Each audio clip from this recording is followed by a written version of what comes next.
Doctor Kothari, आपने 30 अप्रैल को आंदोलन किया था। मुझे जानकारी मिली है कि आप फिर प्रोटेस्ट कर रहे हैं। आप देखिए सर, प्रोटेस्ट कर रहे हैं, उस प्रोटेस्ट का एजेंडा क्या है?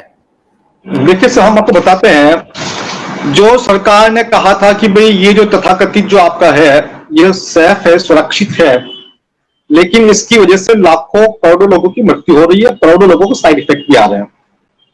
सरकार ने लॉकडाउन लगाया, लॉकडाउन जो था वो अनकॉन्स्टिट्यूशनल था, वो इलीगल था और उसकी कोई रिक्वायरमेंट नहीं थी।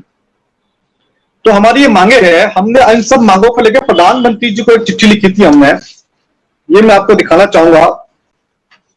प्रधानमंत्री जी को चिट्ठी लिखी थी मैं 23/12 को। ये चिट्ठी आप ये देखिए, ये चिट्ठी दिखाइए आप, इसको हटा दीजिए, इसको स्क्रीन से ये दिखाई जो मैं दिखा रहा हूं। हाँ, ये जो प्रधानमंत्री जी को चिट्ठी है ये 23/12 को मैंने लिखी थी। हमने प्रधानमंत्री जी से मांग की थी कि भैया ये जो आपने लॉकडाउन लगाया गलत है, वैक्सीनेशन लगाया गलत है, इसका हमको मुआवजा दिया जाए। 23 दिसंबर 2022 को। उसके बाद में देश के कई राज्यों के मुख्यमंत्री को मैंने चिट्ठी लिखी।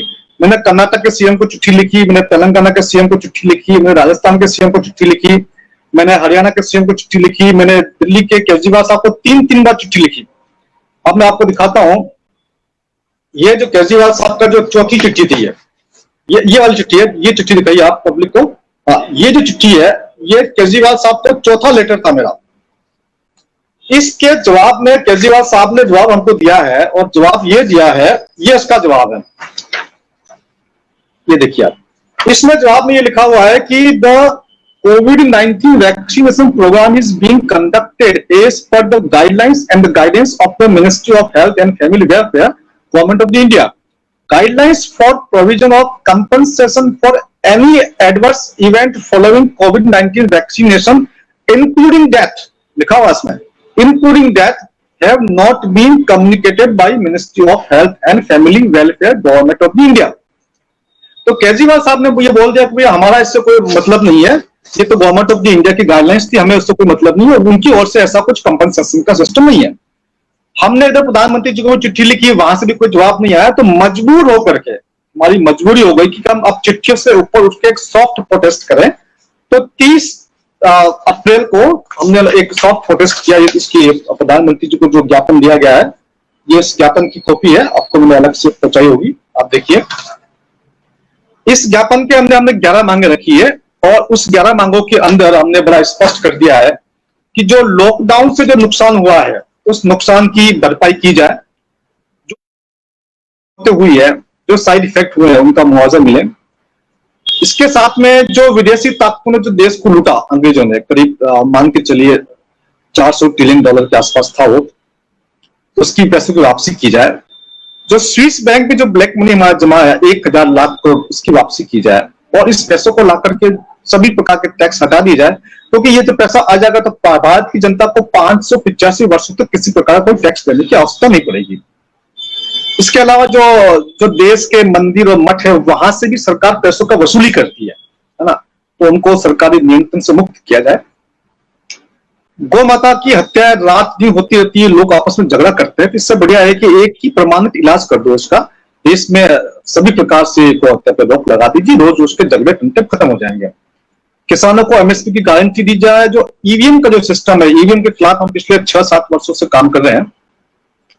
आपको जानकर के बड़ा ही आश्चर्य होगा कि ईवीएम की जो चिप होती है वो जर्मनी से आती है और जर्मनी के अंदर ईवीएम बैन है।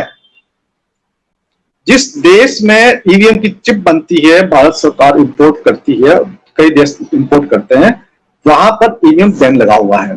तो हमने बोला कि समीक्षा की जाए, इसको बंद किया जाए और भ्रष्टाचार रोकने के लिए सभी दलों के चुनाव चिन्ह की समाप्ति। इस पे बात करेंगे तो एक एक टॉपिक पे कई मिनट लग जाएंगे, तो ये छोटा सा हमने टॉपिक डिस्कस किया है। ईवीएम की चिप के बारे में आपने बात की, इसकी ऑथेंटिसिटी है क्या? आप कंफर्म है कि ईवीएम की चिप भारत सरकार ने इंपोर्ट किया है जर्मनी से? हाँ, हम तो ईवीएम के ऊपर तो पिछले 8 साल से काम कर रहे हैं, तो मेरे पास पूरी एक फाइल पड़ी हुई है। अगर हम अलग से इस पे कुछ काम करेंगे, मैं चाहूंगा कि एक अलग से इसके ऊपर अपन चर्चा करेंगे, है ना। तो ये सब मांगों को लेकर के हमने, क्योंकि ये सब चीजें न्यू वर्ल्ड ऑर्डर से लिंक्ड है, इनका संबंध एनडब्ल्यूओ से है, तो हमने भारत सरकार से मांग की थी 30 30 अप्रैल को प्रोटेस्ट किया था, हमने सरकार को 15 दिन का वक्त दिया था कि 15 दिन के वक्त के अंदर हमको इसका कोई न कोई उत्तर दिया जाए, कोई न कोई समाधान दिया जाए। अभी तक वहां से कोई इस प्रकार का उत्तर नहीं आया। ऐसी स्थिति में 4 जून 2023 को दोबारा से हम प्रोटेस्ट करेंगे और ये प्रोटेस्ट बार बार तब तक होते रहेंगे जब तक कि भारत सरकार हमारी बात को नहीं मानेगी। ये एक बार में काम खत्म नहीं होगा। सरकारों के कान जो ना वो ऊंची आवाज सुनते हैं, वो कम आवाज को सुनते नहीं, तो आवाज थोड़ी ऊंची करनी पड़ेगी। तो आवाज ऊंची करने के लिए बार बार जब हम अपनी बात को रखेंगे और पब्लिक बार बार कहेगी तो निश्चित तौर से सरकारों को भी अपनी बात हमारी बात को सुननी पड़ेगी।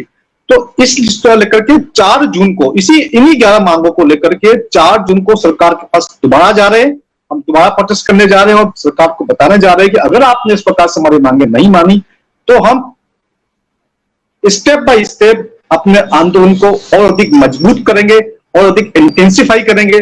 हो सकता है कि अगर सरकार नहीं मानी तो फिर और भी बड़ा एक्शन जनता ले सकती है।